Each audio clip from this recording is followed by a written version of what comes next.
आपको ये बताऊंगा कि ब्लड प्रेशर नापने का सही तरीका क्या है। मेरे पास एक पेशेंट आए हुए हैं, आज डिमॉन्स्ट्रेट करके आपको बताएंगे कि आपको बीपी कैसे नापना चाहिए। सबसे पहले तो पेशेंट को चेयर में बैठना है, रिलैक्स होके बैठना चाहिए और उनको बैक सपोर्ट जरूर होना चाहिए। अगर आप बैक सपोर्ट नहीं देते हैं तो पेशेंट को तन के बैठना पड़ेगा और तनने के कारण ये मांसपेशी में तनाव होगा, जिसके कारण बीपी बढ़ सकता है और घट सकता है। इसलिए बैक रेस्ट भी जरूरी है। साथ ही लेग क्रॉस नहीं होना चाहिए। लेग क्रॉस इस तरह से पेशेंट का लेग क्रॉस नहीं होना चाहिए और पेशेंट के पांव भी ऊपर नहीं होना चाहिए। इनको सीधे आराम से बैठना चाहिए।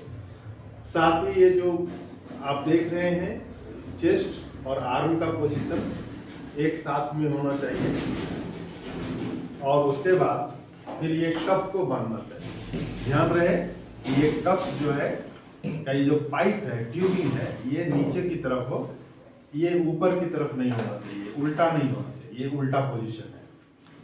तो ट्यूबिंग करने के लिए जरूरी है कि आप पहले एल्बो जॉइंट को देखें और वहां से 2 फिंगर एबव, यहां से देखिए ये एल्बो जॉइंट है, इससे 2 फिंगर एबव यानी यहां तक हम इस नीचे पॉइंट को रखेंगे और इस तरह से रखेंगे कि ये जो हमारा आर्टरी जो है, ये जो पाइप है, ये आर्टरी के साथ में आए और हम इसको टाइट करेंगे। ये मैंने टाइट किया और टाइट भी बहुत ज्यादा नहीं होना चाहिए और बहुत लूज भी नहीं होना चाहिए।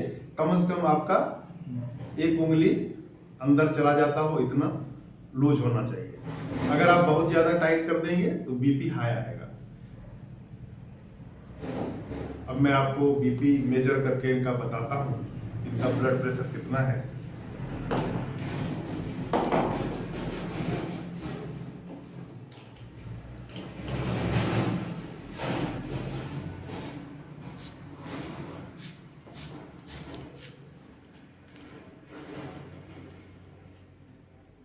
धीरे धीरे से मैं ये वॉच को जो इंडिकेटर इसके डाउन कर रहा हूँ और ये देखिए इनका 110 के आसपास बीपी है सिस्टोलिक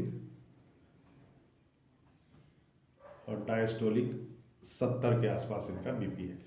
तो बीपी नापने के पहले बहुत सारा तैयारी करना पड़ता है और सबसे पहले तो आप अगर कोई मोटा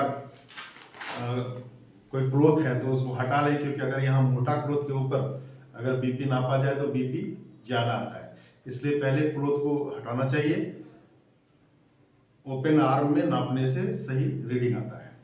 तो ये है बीपी नापने का तरीका। तब कुछ चीजों की सावधानियां भी बरतने की जरूरत होती है। अगर आप कहीं एक्सरसाइज करके आते हैं या तेजी से दौड़ के आते हैं तो तुरंत बीपी नहीं नपवाना चाहिए, क्योंकि उस कंडीशन में आपके बीपी बढ़ सकते हैं और कम से कम 10 मिनट से आधा घंटा तक आपको रेस्ट लेके फिर बीपी नपवाना चाहिए।